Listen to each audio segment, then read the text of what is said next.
കൂട്ടുകാരെ, എല്ലാവർക്കും നീച്ചൂസ് വേൾഡിൻ്റെ പുതിയൊരു വീഡിയോയിലേക്ക് സ്വാഗതം. എല്ലാവരും സുഖമായിട്ടിരിക്കുന്നെന്ന് വിശ്വസിക്കുന്നു. ഞങ്ങളിവിടെ സുഖമായിട്ടിരിക്കുകയാണ്.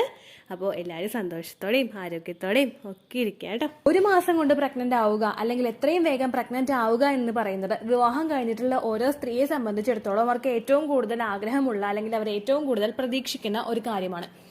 പ്രഗ്നൻസി എന്ന് പറയുന്നത് ഏറ്റവും കൂടുതൽ നമുക്ക് നടക്കുന്നത് നമ്മുടെ ബോഡി എത്രമാത്രം നോർമൽ ആണോ അല്ലെങ്കിൽ എത്രമാത്രം ഹെൽത്തി ആണോ നമ്മുടെ ബോഡി, അതിനെ അപേക്ഷിച്ചാണ് നമുക്ക് എന്ന് പ്രഗ്നൻസി ആകുമെന്നുള്ളതും അല്ലെങ്കിൽ എത്ര നാളത്തേക്ക് പ്രഗ്നൻസി നീണ്ടുപോകുന്നു എന്നുള്ളതും ആശ്രയിച്ചിരിക്കുന്നത്. നമ്മുടെ ബോഡി എത്രത്തോളം ഹെൽത്തി ആകുന്നുണ്ടോ അല്ലെങ്കിൽ എത്രത്തോളം ആരോഗ്യത്തോടുകൂടി ബോഡിയെ നമുക്ക് മെയിൻറ്റെയിൻ ചെയ്യാനായിട്ട് സാധിക്കുന്നുണ്ടോ അതിനെ അപേക്ഷിച്ചാണ് നമ്മുടെ പ്രഗ്നൻസിയുടെയും മെഡിസിൻ എടുക്കുന്നതിന്റെയും അല്ലെങ്കിൽ മറ്റുള്ള ഏത് പ്രോസസ്സ് ചെയ്യുന്നതിന്റെയും സക്സസ് റേറ്റ് ഡിപ്പെൻഡ് ചെയ്യുന്നത്. നമ്മൾ ഒരു മരുന്നിനെ പൂർണ്ണമായിട്ടും ആശ്രയിച്ച് നമുക്ക് ബാക്കിയുള്ള കാര്യങ്ങളെല്ലാം നമ്മൾ ചെയ്യാതെ പോയി കഴിഞ്ഞാൽ ഉറപ്പായിട്ടും സക്സസ് റേറ്റ് നമുക്ക് കിട്ടുന്നത് വളരെയധികം കുറഞ്ഞിരിക്കും. അപ്പോൾ ഇവിടെ ഇന്നത്തെ വീഡിയോയിൽ ഞാൻ സംസാരിക്കാനായിട്ട് പോകുന്നത് എങ്ങനെ നമ്മുടെ ബോഡിയെ പ്രൊട്ടക്ട് ചെയ്തിട്ട് ബോഡിയെയും കൂടി ഒപ്പം കൊണ്ടുവന്ന് മെഡിസിനും കൂടി ഹെൽത്തി ആയിട്ട് യൂസ് ചെയ്തിട്ട് എങ്ങനെ പ്രഗ്നന്റ് ആകാം എന്നുള്ള ഒരു കാര്യത്തെ പറ്റിയിട്ടാണ്. ഏറ്റവും കൂടുതൽ എഫക്റ്റീവ് ആയിട്ടുള്ള ഒരു ടോപ്പിക്കാണിത്. സ്ത്രീകൾക്കും അതുപോലെ തന്നെ പുരുഷന്മാർക്കും ചെയ്യാവുന്ന ഒരു കാര്യമാണിത്. വീഡിയോ കൂടുതലായിട്ട് പറഞ്ഞു പോകുന്നു എന്ന് നിങ്ങൾക്ക് തോന്നുന്നുണ്ടെങ്കിൽ പ്ലേ ബാക്ക് സ്പീഡ് എന്നുള്ള ഓപ്ഷൻ കൂട്ടിയിട്ടിട്ട് നിങ്ങൾക്ക് വീഡിയോ കേൾക്കാവുന്നതാണ് കേട്ടോ. ഒരുപാട് പേര് പറയുന്നുണ്ട് കൂടുതലായിട്ട് നീട്ടി വലിച്ചു പറയുന്നു എന്ന് ഒരുപാട് പേര് പറയുന്നുണ്ട്. കാരണം വീഡിയോ ഞാൻ ഫോക്കസ് ചെയ്യുന്നത് എല്ലാം അറിയുന്ന ഒരാളെ അല്ല, ഒന്നും അറിയാത്ത ഇതിനെപ്പറ്റി ഒരു വിവരവും ഗ്രാഹ്യവും ഇല്ലാത്ത ഒരാളെ എയിം ചെയ്തുകൊണ്ടാണ് ഞാൻ വീഡിയോ ചെയ്യുന്നത്. നിങ്ങൾക്കിത് കൂടുതലായി തോന്നുന്നുണ്ടെങ്കിൽ നിങ്ങൾ പ്ലേ ബാക്ക് സ്പീഡ് കൂട്ടി അങ്ങോട്ട് ഇടുക. അപ്പൊ നിങ്ങൾക്ക് കിട്ടേണ്ട ടോപ്പിക്ക് മാത്രം കിട്ടും കേട്ടോ. അപ്പൊ നമുക്ക് സ്റ്റാർട്ട് ചെയ്യാം. ഏറ്റവും കൂടുതൽ പ്രഗ്നന്റ് ആകാനായിട്ട് ഒരു സ്ത്രീക്ക് വേണ്ടുന്ന ഒന്നാണ് വിറ്റമിൻ ഇ. വിറ്റമിൻ ഇ നമ്മുടെ ഓവറോൾ ഫെർട്ടിലിറ്റിയെ ഇൻക്രീസ് ചെയ്യുന്നതിന് സഹായിക്കുന്നു. ഹെൽത്തി ആയിട്ടുള്ള ഒരു അണ്ടം ഉണ്ടെങ്കിലോ ഹെൽത്തി ആയിട്ടുള്ള ഒരു ബീജം ഉണ്ടെങ്കിൽ മാത്രമേ നമുക്ക് അവിടെ ഹെൽത്തി ആയിട്ടുള്ള ഒരു പ്രഗ്നൻസി പോസിബിൾ ആവുകയുള്ളൂ. നമ്മൾ ഓവുലേഷൻ ഇൻഡ്യൂസ് ചെയ്യാൻ വേണ്ടിയിട്ട് ഏതെങ്കിലും ഒരു മെഡിസിൻ എടുത്തത് കൊണ്ടോ അല്ലെങ്കിൽ സ്പേം കൗണ്ട് കൂട്ടാൻ വേണ്ടിയിട്ട് ഏതെങ്കിലും ഒരു മെഡിസിൻ എടുത്തത് കൊണ്ടോ മാത്രം നമുക്ക് അവിടെ പ്രഗ്നൻസി സക്സസ്ഫുൾ ആകണമെന്നില്ല. അതിനോടൊപ്പം നമുക്ക് വേണ്ടത് ഹെൽത്തി ആയിട്ടുള്ള ഭക്ഷണങ്ങളും കൂടി ഉള്ളിലെത്തിക്കുക എന്നുള്ളതാണ്. അതിൽ ഏറ്റവും കൂടുതൽ സ്ത്രീകൾക്കും അതുപോലെ തന്നെ പുരുഷന്മാർക്കും വേണ്ട ഒരു വിറ്റമിൻ ആണ് വിറ്റമിൻ ഇ എന്ന് പറയുന്നത്. വിറ്റമിൻ ഇയെ പറ്റി എല്ലാവരും തന്നെ കേട്ടിട്ടുണ്ടാകും. നമുക്ക് വിറ്റമിൻ ഇ ഹെയറിനും അതുപോലെ നമ്മുടെ സ്കിന്നിനും ഒക്കെ വളരെയധികം യൂസ്ഫുൾ ആയിട്ടുള്ള ഒരു വിറ്റമിൻ ആണ്. ഇത് നമുക്ക് ഡയറക്റ്റ് ആയിട്ട് മെഡിക്കൽ സ്റ്റോറിൽ നിന്ന് മേടിച്ച് കഴിക്കാവുന്നതാണ്. വിറ്റമിൻ ഇയുടെ മെഡിസിൻ ഒരു ഗ്രീൻ കളറിലുള്ള ജെല്ല് പോലുള്ള ഒരു മെഡിസിൻ ആയിരിക്കും വിറ്റമിൻ ഇ. അതല്ലാതെ നമുക്ക് വിറ്റമിൻ ഇ കിട്ടുന്നത് ഏതിലൊക്കെ നിന്നാണെന്ന് നമുക്ക് നോക്കാം. അപ്പൊ ഈ ഭക്ഷണ പദാർത്ഥങ്ങൾ നിങ്ങൾ നോട്ട് ചെയ്ത് വെച്ചതിന് ശേഷം ഇത് കൂടുതലായിട്ടും കഴിക്കാനായിട്ട് ശ്രദ്ധിക്കുക കേട്ടോ.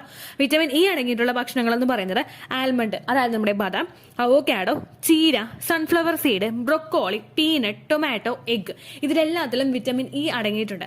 അതല്ലാതെ കൂടുതൽ ഐറ്റംസ് നിങ്ങൾ ഗൂഗിൾ ചെയ്ത് കഴിഞ്ഞാൽ നിങ്ങൾക്ക് കിട്ടും കേട്ടോ. അപ്പോൾ ഒരു 3-4 ബദാം ഒരു ദിവസം കഴിക്കുന്നത്, ഒരു മുട്ട പുഴുങ്ങിയത് ഒരു ദിവസം കഴിക്കുന്നത്, മുട്ട പുഴുങ്ങിയത് ഒരു മുട്ടയാണ് നിങ്ങൾ കഴിക്കുന്നതെങ്കിൽ അത് മഞ്ഞയോട് കൂടി ഉൾപ്പെടുത്തിയിട്ട് നിങ്ങൾ കഴിക്കാനായിട്ട് ശ്രദ്ധിക്കുക കേട്ടോ. കാരണം ആ എഗ് യോക്കിൽ ഒരുപാട് ബെനിഫിറ്റ് അടങ്ങിയിട്ടുണ്ട് കേട്ടോ. അങ്ങനെ നിങ്ങൾ കഴിക്കുക. അതിനുശേഷം ധാരാളം നിങ്ങൾ വെള്ളം കുടിക്കുക കേട്ടോ. എനിക്ക് കഫക്കെട്ട് ഉണ്ടാകുമെന്ന് പേടിക്കുന്നവർക്ക് മുട്ട അങ്ങനെ കഴിക്കാവുന്നതാണ്. അതുപോലെ തന്നെ ചീര കഴിക്കുക. സൺഫ്ലവർ സീഡൊക്കെ നമുക്ക് ഓരോ മാർക്കറ്റുകളിൽ നിന്നും സൂപ്പർ മാർക്കറ്റുകളിൽ നിന്നും ഒക്കെ അവൈലബിൾ ആയിട്ടുള്ള ഒന്നാണ്. സൺഫ്ലവർ സീഡൊക്കെ എടുത്തിട്ട് റോസ്റ്റ് ചെയ്തിട്ട് നിങ്ങൾക്ക് കഴിക്കാവുന്നതാണ്. അതുപോലെ പീനട്ട് കഴിക്കാവുന്നതാണ്, കപ്പലണ്ടി, ടൊമാറ്റോ, ഇതെല്ലാം നിങ്ങളുടെ എഗിന്റെ ക്വാളിറ്റിയും അതുപോലെ സ്പേമിന്റെ ക്വാളിറ്റിയും ഇൻക്രീസ് ചെയ്യുന്നതിന് സഹായിക്കുന്നു. ഹസ്ബൻഡിന്റെ സ്പേം കൗണ്ട് കുറവാണ് എന്ന് തോന്നുന്നവർക്കോ അല്ലെങ്കിൽ ഒരുപാട് നാളായിട്ട് പ്രഗ്നൻസി ട്രൈ ചെയ്തിട്ട് അത് കിട്ടാത്തവർക്കോ ഈ ഒരു മെത്തേഡ് ഫോളോ ചെയ്യാവുന്നതാണ് കേട്ടോ. അടുത്തതായിട്ട് നമുക്ക് വേണ്ടതാണ് വിറ്റമിൻ ഡി. വിറ്റമിൻ ഡി എന്ന് പറയുന്നത് ഏതൊരു സ്ത്രീയെ സംബന്ധിച്ചിടത്തോളം നിങ്ങൾ പ്രഗ്നൻസി നോക്കുന്നുണ്ടെങ്കിൽ നിങ്ങളുടെ ശരീരത്തിൽ വിറ്റമിൻ ഡി വേണം. വിറ്റമിൻ ഡിയുടെ ഡെഫിഷ്യൻസി നിങ്ങൾക്ക് വന്നു കഴിഞ്ഞാൽ ഉറപ്പായിട്ടും അത് നിങ്ങളുടെ ഫെർട്ടിലിറ്റിയെ അഫക്ട് ചെയ്യും. നമ്മളുടെ ശരീരത്തിലെ ഹെൽത്തി ഹോർമോൺസിന്റെ ഡെവലപ്മെന്റിന് വേണ്ടി സഹായിക്കുന്ന ഒന്നാണ് വിറ്റമിൻ ഡി എന്ന് പറയുന്നത്.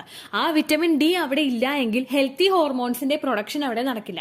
ഈസ്ട്രജനും പ്രൊജസ്ട്രോണും ഒരു ബാലൻസിൽ പോയിട്ടുണ്ടെങ്കിൽ മാത്രമേ നമുക്ക് അവിടെ ആ ഒരു ഫെർട്ടിലിറ്റിയുടെ ഒരു പ്രവർത്തനം കൃത്യമായിട്ട് നടക്കുകയുള്ളൂ. അത് കൃത്യമായിട്ട് നടക്കണമെങ്കിൽ നമ്മളുടെ ശരീരത്തിൽ വിറ്റമിൻ ഡിയുടെ കണ്ടന്റ് ഉണ്ടാകേണ്ടത് അത്യാവശ്യമാണ്. വിറ്റമിൻ ഡിയുടെ മെഡിസിൻ ഒരാൾക്കും ഡയറക്റ്റ് ആയിട്ട് മെഡിക്കൽ സ്റ്റോറിൽ നിന്ന് മേടിച്ച് കഴിക്കാനായിട്ട് സാധിക്കില്ല. കാരണം വിറ്റമിൻ ഡി എക്സസ് ആയി പോയിട്ടുണ്ടെങ്കിൽ അതും നിങ്ങളിൽ ബുദ്ധിമുട്ടുകൾ ഉണ്ടാക്കും. വിറ്റമിൻ ഡിയുടെ മെഡിസിൻ ആരും തന്നെ മെഡിക്കൽ സ്റ്റോറിൽ നിന്ന് ഡയറക്റ്റ് ആയിട്ട് പോയി മേടിച്ച് കഴിക്കാനായിട്ട് പാടില്ല കേട്ടോ. അപ്പോൾ വിറ്റമിൻ ഡി നമുക്ക് എക്സ്പ്ലോർ ചെയ്യാനായിട്ട് പറ്റുന്നത് സൺലൈറ്റിൽ നിന്നാണ്. അതുപോലെ തന്നെ ശുദ്ധമായിട്ടുള്ള മിൽക്കിൽ നിന്ന്. ശുദ്ധമായിട്ടുള്ള പാല് നമുക്ക് കിട്ടുന്നത് ഏതെങ്കിലും ഡയറീസിൽ നിന്നോ അല്ലെങ്കിൽ ഈ പശുവിനെ വളർത്തുന്നവരുണ്ടാവുമല്ലോ അവിടെ പോയി ഡയറക്റ്റ് ആയിട്ട് നിങ്ങൾ മേടിക്കുമ്പോഴോ നിങ്ങൾക്ക് ഹെൽത്തി ആയിട്ടുള്ള മിൽക്ക് കിട്ടും. ആ മിൽക്ക് നിങ്ങൾ കുടിക്കുന്നത് നല്ലതാണ്. ഭാര്യയും ഭർത്താവും ഒരു ഗ്ലാസ് മിൽക്ക് വീതം കുടിക്കുന്നത് നല്ലതാണ്. PCOD ഉള്ളവർക്കാണെങ്കിലും ഹെൽത്തി ആയിട്ടുള്ള മിൽക്ക്, അതായത് വേറെ ഒന്നും കലരാത്ത പാക്കറ്റ് പാലല്ലാത്ത നല്ല മിൽക്ക് മേടിച്ച് കുടിക്കുന്നത് നല്ലതാണ് കേട്ടോ. അതുപോലെ തന്നെ സൺലൈറ്റ് കൊള്ളുക. നമുക്ക് പറ്റാവുന്ന അത്രയും നേരം നമ്മൾ സൂര്യപ്രകാശം കൊള്ളുന്നത് നല്ലതായിരിക്കും. ഇന്ന സമയത്തെ ആ ഒരു പീക്കിൽ നിൽക്കുന്ന സമയത്ത് നമ്മൾ കൊള്ളാൻ നിന്ന് കഴിഞ്ഞാൽ ഇപ്പോഴത്തെ വെയിൽ നമ്മൾ കരിഞ്ഞു വല്ലാതായിപ്പോ. അതുകൊണ്ട് തന്നെ നിങ്ങൾക്ക് എത്ര നേരം വെയിൽ നിങ്ങൾക്ക് അഫോർഡ് ചെയ്യാൻ പറ്റുന്ന അല്ലെങ്കിൽ നിങ്ങൾക്ക് ഉൾക്കൊള്ളാൻ പറ്റുന്ന എത്രത്തോളം വെയിൽ നിങ്ങൾക്ക് കൊള്ളാൻ സാധിക്കുന്നുണ്ടോ അത്രയും നേരം നിങ്ങൾ വെയിൽ കൊള്ളാനായിട്ട് ശ്രദ്ധിക്കുക കേട്ടോ. നമ്മൾ പലപ്പോഴും ഓഫീസിൽ നിന്ന് ജോലി ചെയ്യുമ്പോഴോ അല്ലെങ്കിൽ വെയിൽ കൊണ്ടിട്ട് പുറത്തോട്ട് ഇറങ്ങാതൊക്കെ ആകുമ്പോൾ അല്ലെങ്കിൽ വണ്ടിയിൽ യാത്ര ചെയ്യുമ്പോഴൊക്കെ നമുക്ക് കൃത്യമായിട്ട് സൺലൈറ്റ് അങ്ങോട്ട് കിട്ടുന്നില്ല. അങ്ങനെ സൺലൈറ്റിന്റെ എക്സ്പ്ലോഷർ ഇല്ലാതെ ആകുമ്പോഴേക്കും നമുക്ക് വിറ്റമിൻ ഡിയുടെ ഡെഫിഷ്യൻസി ഇത് പലർക്കും ഉണ്ടാവുന്നുണ്ട്. ഏറ്റവും കൂടുതൽ ഡോക്ടേഴ്സ് നിങ്ങൾ ഫെർട്ടിലിറ്റി ട്രീറ്റ്മെന്റിന് പോകുമ്പോൾ ചെക്ക് ചെയ്യുന്ന ഒന്നാണ് വിറ്റമിൻ ഡി എന്ന് പറയുന്നത്. അപ്പൊ അത് നിങ്ങൾ എക്സ്പ്ലോർ ചെയ്യാനായിട്ട് ശ്രദ്ധിക്കുക കേട്ടോ. അടുത്തതെന്ന് പറയുന്നത് വിറ്റമിൻ സി ആണ്. ഈ വിറ്റമിൻ സി എഗ് ഗ്രോത്തിനും അതുപോലെ ഫോളിക്കൽ ഡെവലപ്മെന്റിനും ഒരുപാട് സഹായിക്കുന്നുണ്ട്. അത് മാത്രമല്ല പുരുഷന്റെ സ്പേമിന്റെ ഓവറോൾ ഡെവലപ്മെന്റിനും വിറ്റമിൻ സി സഹായിക്കുന്നുണ്ട്. അണ്ടം കൃത്യമായിട്ട് വളർന്ന് ഫോളിക്കിൾസ് കൃത്യമായിട്ട് ഗ്രോ ആകുന്നുണ്ടെങ്കിൽ മാത്രമേ അത് നാച്ചുറൽ ആയിട്ട് റപ്ചർ ആവുകയുള്ളൂ. നാച്ചുറൽ ആയിട്ട്, അതായത് നമ്മൾ ഒരു ട്രീറ്റ്മെന്റും എടുക്കാതെ നാച്ചുറൽ ആയിട്ട് റപ്ചർ ആകുന്ന ഫോളിക്കിൾസിന് അതിനെ പെട്ടെന്ന് തന്നെ ആ ഒരു സ്പേമുമായിട്ട് ജോയിൻ ചെയ്തിട്ട് ഹെൽത്തി ആയിട്ടുള്ള ഒരു എംബ്രിയോ ആകാൻ വേണ്ടിയിട്ടുള്ള ഒരു കപ്പാസിറ്റി ഉണ്ടാകും. അപ്പോൾ വിറ്റമിൻ സിയും നിങ്ങൾ ഭക്ഷണത്തിൽ ഉൾപ്പെടുത്താനായിട്ട് ശ്രദ്ധിക്കുക. നെല്ലിക്കയിൽ വിറ്റമിൻ സി ഉണ്ട്, അതുപോലെ ഓറഞ്ചിൽ വിറ്റമിൻ സി ഉണ്ട്, മൊസംബിയിൽ വിറ്റമിൻ സി ഉണ്ട്. ഒരു നെല്ലിക്ക വീതം ഒരു ദിവസമോ അല്ലെങ്കിൽ നെല്ലിക്ക ജ്യൂസ് ആയിട്ടോ നിങ്ങൾക്ക് അടിച്ചു കുടിക്കാവുന്നതാണ്. അതുപോലെ ഓറഞ്ച് കഴിക്കുക, 2 ഓറഞ്ച് വീതമൊക്കെ നിങ്ങൾക്ക് ഒരു ദിവസം കഴിക്കാം. അല്ലെങ്കിൽ മൊസംബി ആണെങ്കിലും നിങ്ങൾക്ക് കഴിക്കാവുന്നതാണ്. അടുത്തതെന്ന് പറയുന്നത് മാംഗനീസ് ആണ്. ഈ മാംഗനീസ് എന്ന് പറയുന്നത് നമുക്ക് പ്രഗ്നൻസി ആകാൻ വേണ്ടിയിട്ട് മറ്റുള്ള വിറ്റമിൻസ് ഒക്കെ സഹായിക്കുമ്പോഴേക്കും ആ ഒരു പ്രഗ്നൻസി ആയിട്ടുണ്ടെങ്കിൽ അതിനെ സസ്റ്റെയിൻ ചെയ്ത് മുൻപോട്ടേക്ക് കൊണ്ടുപോകാൻ വേണ്ടിയിട്ട് സഹായിക്കുന്നതാണ് മാംഗനീസ് എന്ന് പറയുന്നത്. ഇത് പ്രഗ്നൻസി പിടിച്ചു കിട്ടുന്നതിനും അതുപോലെ നിങ്ങൾക്ക് മിസ്കാരേജ് ഉണ്ടാകുന്നത് പ്രിവെന്റ് ചെയ്യുന്നതിനും ഒരുപാട് സഹായിക്കുന്നുണ്ട്. നമ്മൾ പറഞ്ഞ vitamin C, vitamin E, vitamin D ഒക്കെ നമ്മുടെ എഗ്ഗിന്റെ ഗ്രോത്തിനും ഫോളിക്കിൾസിന്റെ ഡെവലപ്മെന്റിനും അതുപോലെ പുരുഷന്റെ സ്പേമിന്റെ ഓവറോൾ ഡെവലപ്മെന്റിനും സഹായിക്കുമ്പോഴേക്കും മാംഗനീസ് നമുക്ക് പ്രഗ്നൻസി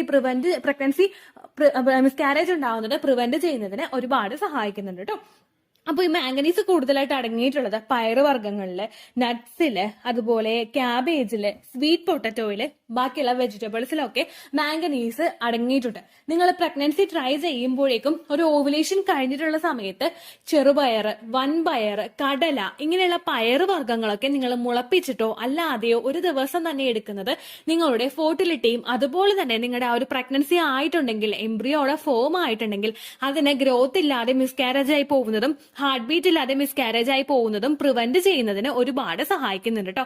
കൂടുതൽ മാംഗനീസ് അടങ്ങിയിട്ടുള്ള കണ്ടന്റ്സ് ഏതൊക്കെയാണെന്ന് നിങ്ങൾ ഗൂഗിൾ ചെയ്ത് നോക്കിയിട്ട് അത് ഒരു ദിവസത്തിൽ നിങ്ങൾ ഉപയോഗിക്കാനായിട്ട് ശ്രദ്ധിക്കുക.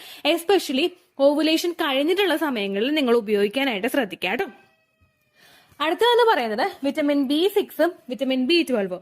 ഇത് നമ്മുടെ സെല്ലിന്റെ ഗ്രോത്തിനും അതുപോലെ ഹോർമോൺസ് കൃത്യമായിട്ട് ബാലൻസ് ആയി പോകുന്നതിനും ഓവുലേഷൻ നടക്കാനും പ്രഗ്നൻസി ലോസ് ഉണ്ടാവുന്നത് പ്രിവെന്റ് ചെയ്യുന്നതിനും റെക്കറന്റ് ആയിട്ട് പ്രഗ്നൻസി ലോസ് ഉണ്ടാവുന്നവർക്ക് അതൊക്കെ ഒന്ന് പ്രിവെന്റ് ചെയ്യുന്നതിനും വേണ്ടിയിട്ട് സഹായിക്കുന്നുണ്ട് കേട്ടോ.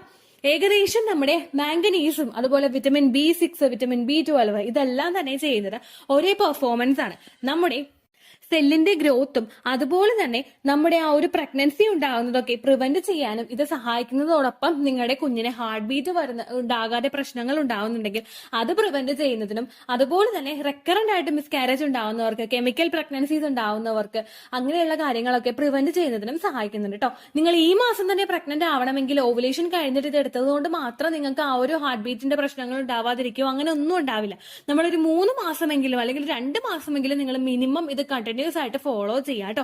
വിറ്റമിൻ B6ഉം അതുപോലെ മാംഗനീസും അടങ്ങിയിട്ടുള്ള ഭക്ഷണങ്ങൾ നിങ്ങൾ കൂടുതലായിട്ട് കഴിക്കാൻ ശ്രദ്ധിക്കുക. ഈ വിറ്റമിൻ B6 അല്ലെങ്കിൽ വിറ്റമിൻ B12 കൂടുതലായിട്ട് അടങ്ങിയിട്ടുള്ളത് മുട്ടയിലുണ്ട്, ബനാന നമ്മുടെ വാഴപ്പഴത്തിലുണ്ട്, ചിക്കനിലുണ്ട്, ശതാവേരിയിലുണ്ട്, പയറുവർഗ്ഗങ്ങളില്, അതുപോലെ ഹോൾ ഗ്രെയിൻ പ്രൊഡക്ട്സില്, ബ്രൗൺ റൈസില്, അങ്ങനെയുള്ള നോൺ വെജ് ഐറ്റംസിലൊക്കെ ഇത് കൂടുതലായിട്ടും അടങ്ങിയിട്ടുണ്ട്. നോൺ വെജ് ഐറ്റംസ് കഴിക്കുമ്പോഴേക്കും നിങ്ങൾ റെഡ് മീറ്റ് ആണെങ്കിലും അല്ലെങ്കിൽ ചിക്കൻ ആണെങ്കിലും നിങ്ങൾ കൂടുതലായിട്ട് കഴിക്കാനായിട്ട് പാടില്ല കേട്ടോ. കുറഞ്ഞ അളവിൽ മാത്രം നിങ്ങൾ എടുത്ത് കഴിക്കുക. അപ്പോൾ ഇത് നിങ്ങളുടെ ഫെർട്ടിലിറ്റിയെ ഇൻക്രീസ് ചെയ്യുന്നതിന് സഹായിക്കുന്നു. ആദ്യം ഞാൻ പറഞ്ഞ എല്ലാ വിറ്റമിൻസും നിങ്ങളുടെ ആ ഒരു ഓവറോൾ നമ്മുടെ എംബ്രിയോയും ഓവറോൾ നമ്മുടെ എഗ്ഗും ഓവറോൾ നമ്മുടെ സ്പേമിന്റെയും ഗ്രോത്തിന് ഡെവലപ്മെന്റിനെ സഹായിക്കുമ്പോഴേക്കും ബാക്കി ഞാൻ പറഞ്ഞിട്ടുള്ള മാംഗനീസും വിറ്റമിൻ B6ഉം വിറ്റമിൻ B12 അതുപോലെ ഫോളിക് ആസിഡ് ഇതെല്ലാം തന്നെ നിങ്ങളിൽ ആ ഒരു പ്രഗ്നൻസിയെ പിടിച്ചു കിട്ടി സസ്റ്റെയിൻ ചെയ്ത് മുൻപോട്ടേക്ക് കൊണ്ടുപോകുന്നതിന് സഹായിക്കുന്നുണ്ട് കേട്ടോ. അപ്പൊ ഈ കാര്യങ്ങൾ നിങ്ങൾ മസ്റ്റ് ആയിട്ട് ഫോളോ ചെയ്യാനായിട്ട് ശ്രദ്ധിക്കുക. താഴെ എന്റെ മോൻ കിടന്ന് കരഞ്ഞ് ബഹളം വെക്കുകയാണ്. അതിന്റെ ഒരു ഡിസ്റ്റർബൻസ് നിങ്ങൾക്ക് ഉണ്ടാകുമെന്ന് എനിക്കറിയാം. നിങ്ങൾ ക്ഷമിക്കുക കേട്ടോ. കുഞ്ഞു കുട്ടിയാണ്, 2 വയസ്സ് അവനാകുന്നേ ഉള്ളൂ. അതിന്റെ വാശിയിലുള്ള അവന്റെ കരച്ചിലാണ് കേട്ടോ. സോറി. ഇത്രയേ ഉള്ളൂ വീഡിയോ. യൂസ്ഫുൾ ആയി കാണുമെന്ന് വിശ്വസിക്കുന്നു. യൂസ്ഫുൾ ആവുന്നുണ്ടെങ്കിൽ ലൈക്ക് ചെയ്യുക, ഫ്രണ്ട്സിനൊക്കെ ഷെയർ ചെയ്ത് കൊടുക്കുക കേട്ടോ. എന്തെങ്കിലും സംശയം ഉണ്ടെങ്കിൽ നിങ്ങൾ കമൻസിൽ ചോദിക്കുക. പണ്ടത്തെ വീഡിയോയ്ക്ക് കമൻസ് ഇടുന്നവർക്ക് റിപ്ലൈ ലഭിക്കുന്നില്ലെങ്കിൽ ലേറ്റസ്റ്റ് ആയിട്ട് ഞാൻ ഏത് വീഡിയോ ആണോ അപ്ലോഡ് ചെയ്യുന്നത് അതിന് താഴെ കമൻറ്റ് ഒന്ന് കോപ്പി പേസ്റ്റ് ചെയ്യാനായിട്ട് ശ്രദ്ധിക്കുക കേട്ടോ. അതുപോലെ ഓവുലേഷൻ ഡേറ്റ് കാൽക്കുലേറ്റ് ചെയ്ത് തരാനായിട്ട് റിക്വസ്റ്റ് ചെയ്യുന്ന ആളുകൾ എത്രയാണോ സൈക്കിൾ ലെങ്ത് അത് മെൻഷൻ ചെയ്യാനായിട്ട് ശ്രദ്ധിക്കുക. സൈക്കിൾ ലെങ്ത് എന്നതുകൊണ്ട് ഉദ്ദേശിച്ചത് ഓരോ മാസവും എത്ര ദിവസം കൂടുമ്പോഴാണോ ബ്ലീഡിങ് വരുന്നത് അതാണ് സൈക്കിൾ ലെങ്ത്. കഴിഞ്ഞ മാസം ഒരു 8-ാം തീയതിയാണ് ബ്ലീഡിങ് ആയതെങ്കിൽ ഈ മാസം 6-ാം തീയതിയാണ് ബ്ലീഡിങ് ആയതെങ്കിൽ കഴിഞ്ഞ മാസം 8-ാം തീയതി മുതൽ ഈ മാസം 6-ാം തീയതി വരെ എത്ര ദിവസമുണ്ടോ അത് കാലണ്ടറിൽ എണ്ണി തിട്ടപ്പെടുന്നതാണ് നിങ്ങളുടെ സൈക്കിൾ ലെങ്ത്. സൈക്കിൾ ലെങ്ത് നമ്മൾ കൃത്യമായിട്ട് കാൽക്കുലേറ്റ് ചെയ്യുകയാണെങ്കിൽ ഓവുലേഷൻ ഡേറ്റ് എളുപ്പത്തിൽ കണ്ടുപിടിക്കാൻ വേണ്ടിയിട്ട് ഒരുപാട് ആപ്ലിക്കേഷൻസും ഒരുപാട് ഓൺലൈൻ ആയിട്ടുള്ള വെബ്സൈറ്റുകളും ഇന്ന് നമുക്ക് അവൈലബിൾ ആണ്.